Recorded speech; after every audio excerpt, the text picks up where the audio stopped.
Hello! In this video, I'm walking you through a rather tough posture exercise called Core Abdominals. So Core Abdominals is a bit like a plank and a side plank, but it's worse than that. So luckily, we only have to hold it for 30 seconds in each position. I might need to keep having some breaks here as I guide you through it, as I get quite tired doing this, okay? So we're going to come to the floor and we're going to put our elbows underneath our shoulders, okay? So about here. I don't want the elbows too far back because we don't want the shoulders overshooting the elbows, and we don't want the elbows too far forwards, but I'd rather they be too far forwards than too far back, because at least when they're forwards, we're going to be able to control the shoulders. If they're too far back, you are going to lose the shoulder engagement that we really want and what a lot of this exercise is about. So elbows directly underneath the shoulders, hands are in fists. We're going to untuck our toes and we're going to try and keep our toes, our ankles, our knees and hips in alignment. And we're going to push ourselves up into a plank position, trying to keep all of our joints stacking on the horizontal plane and also trying to get down into our shoulders. So we're not pushing out of our shoulders, we're sinking down into our shoulders. So it looks a bit like this, okay? We're coming up, I'm tucking my toes under. Notice here how from the side, my ankles, my knees, my hips, and everything is kind of in alignment. I'm not sagging down to the floor, but the bum isn't high up in the air either. We're about here. From here, we sink down into our shoulder blades and we relax our head. I'm then going to squeeze my quads and just think about slightly drawing my rib cage towards my pelvis. So I'm a bit of a rib cage flarer, so I want to kind of sink into my mid-back here. I'm not tucking my pelvis under, I'm drawing the rib cage in, which is different. So we don't want to tuck the pelvis under, that's not right. We don't want to roll the pelvis forwards and be really arched in our lower back. We want to draw the rib cage in, which is where we're going to get the core work, and keep sinking down into the shoulders, okay? It's hard. I'm going to relax off, but I've explained it. When we get into it, we're going to be doing 30 seconds before we move on to the next position here. So, giving myself a bit of recovery, hands in fists, elbow underneath shoulders. You guys get yourself set up. I'll count us in. 3, 2, 1, off we go. So we're tucking under in those feet. We're keeping the ankles above the toes, so we're not going forwards, we're not going too far backwards. Ankles stay there. Down in the shoulders, head relaxes, shoulders stay above or slightly behind the elbows, not in front. And I'm thinking about my rib cage, drawing in, squeezing the quads to keep the hips in extension. 3, 2, 1, collapse. Oh, hard. Okay, so next up, I find this next one slightly easier. Doesn't mean that you will, but I certainly find this so slightly easier than what we've just done. So we're going to do a side plank here. And for the side plank, we're going to have one arm on top like so. Same thing goes again with that elbow underneath the shoulder. So we don't want the elbow here. We don't want the elbow here or here or here. We want the elbow stacked underneath the shoulder. Your feet are going to dorsiflex again, just like they did before. So the ankles are bent and the feet are pulling back towards you. Trying to keep your body in a straight line, looking down at yourself like so. So you don't want the legs too far forward, legs too far back. And what we're going to do once again is push into the elbow and push into the feet to lift up our body.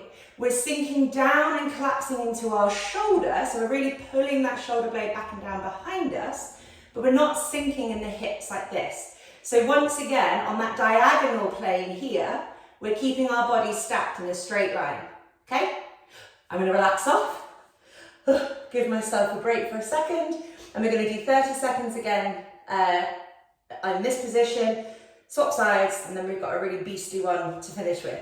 So, getting ourselves set up, arm is here, we're really trying to get the hips high, but not too high. We're trying to keep everything in a diagonal line down towards the feet, okay? 3, 2, 1, flex those feet back, push into the feet and elbows, off we go.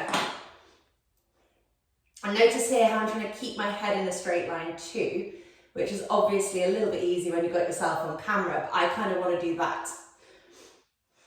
My feet are active. I'm really trying to get that right shoulder back and down behind me. The hips aren't sagging into the floor. Breathe calmly. I know it's hard. 3, 2, 1. Ugh. It's a killer. It shouldn't be hurting you, but it should be hard work. Other side. So you might have one side that you notice is like much harder than the other, and that will probably indicate that that shoulder and maybe that foot is more unstable versus the other side. So we're just making sure that that elbow is underneath the shoulder, nowhere else. Flexing the feet back towards us, body is in a straight line.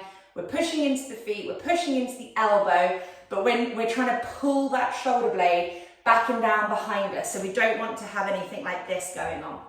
Arm on top, don't let those hips sag, don't let the hips go too high. 3, 2, 1, off we go. So yeah, I kind of want to do that a little bit, which I'm going to try and even that out. Flexing the feet back towards me, pulling that left shoulder blade back and down behind. Keep breathing. We have to teach our body that we're okay to breathe, even when the exercise is really, really hard. 3, 2, 1. Ugh. Relax. And lastly, this is the worst one. We're going to do kind of the same thing, but the opposite, if you know what I mean. So we're going to have our elbows underneath our shoulders, hands in fists, trying to keep the hands in alignment with the elbows. So we're not doing that. We're not letting the elbows come forwards of the shoulders. See here how they hunch. What we're really aiming for in this exercise is something I know I'm going to find very hard, is a really strong opening across the front of the chest. So that kind of pulling back and down of the shoulder blades is what we're going after more than anything else. So don't get too preoccupied with height or how long you hold it for. Get more preoccupied about whether or not you're using your shoulders to support the movement in the way that we want you to. The feet are going to pull back again, keeping them at hips distance apart. You're going to push down into the ankles, push down into the elbows, and really try and draw those shoulder blades back and down behind you. Keep your head in whatever position it feels most comfortable. 30 seconds here. Remember, watch those hips. Don't let them sag. Don't let them go too high. And then we're done. 3, 2, 1. Off we go. Lifting up, pushing into the elbows and the forearms. Watching that the hips don't sag. Watching that they don't go too high. We're thinking about that diagonal line from shoulder all the way down to ankle. I'm having to consider a little bit that kind of tucking in of my rib cage, which is different to the tucking under of my pelvis. Really working my shoulders hard here. This is very hard. My feet are active. 2, 1, and collapse. So that was core abdominals. It's obviously a very good exercise for kind of balancing out the torso and the pelvis. The hips are in extension throughout, so the hips are getting worked, the side body is getting worked, the upper back, the mid back, your feet, your legs, basically all of you is getting worked in that exercise.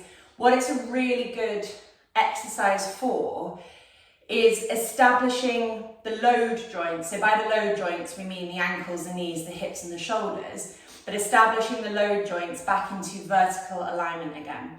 So if you are somebody where when you're standing up, like your head is really far forwards of your body or your hips swing forwards in a sway back, this type of exercise is really good for getting the hips back over the ankles and the head like back over the shoulders back over pelvis. So very, very good for load joint stacking.